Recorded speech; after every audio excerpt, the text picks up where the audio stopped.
मूसा जी। हजरत मूसा जी यहूदी धर्म के व्यवस्थापक के रूप में जाने जाते हैं।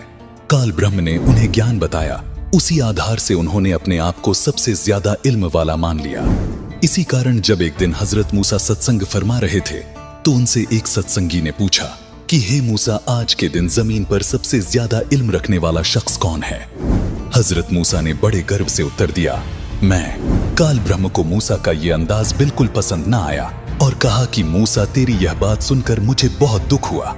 तूने अपने आप को सबसे बड़ा इल्मी कैसे मान लिया? घुटनों के बल बैठे मूसा ने कहा कि मैं आपका भेजा हुआ रसूल हूं और मुझे सारा इल्म आपसे हासिल है, इसीलिए मैंने ये कह दिया कि आज जमीन पर मुझसे ज्यादा इल्म किसी के पास नहीं है। काल ब्रह्म ने कहा कि मूसा, जमीन पर तुझसे ज्यादा इल्म रखने वाला शख्स मौजूद है और तेरा इल्म उसके इल्म के सामने कुछ भी नहीं है।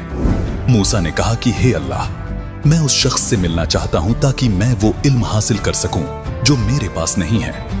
वो शख्स कहां रहता है और कैसे मिलेगा, ये बताने की मेहरबानी कीजिए। काल ब्रह्म ने मूसा जी को अल खिज्र के पास भेज दिया।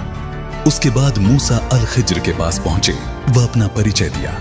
कहा, मुझे अल्लाह ने आपसे इल्म सीखने के लिए भेजा है। आप मुझे वो नेक इल्म सिखा दें जो आपके पास है। अल खिज्र ने कहा कि अच्छा, अगर आप मेरे साथ चलना ही चाहते हो तो ध्यान रहे, आप किसी भी चीज के बारे में मुझसे सवाल ना कीजिएगा जब तक मैं खुद उसके बारे में ना बताऊं। लेकिन हजरत मूसा अल खिज्र जी की शर्तों पर खरे नहीं उतर पाए, जिस कारण उन्हें अल खिज्र जी से बिना इल्म प्राप्त किए ही वापस लौटना पड़ा। हजरत मूसा को मिलने वाले अल खिज्र कोई और नहीं बल्कि स्वयं कबीर परमात्मा ही थे।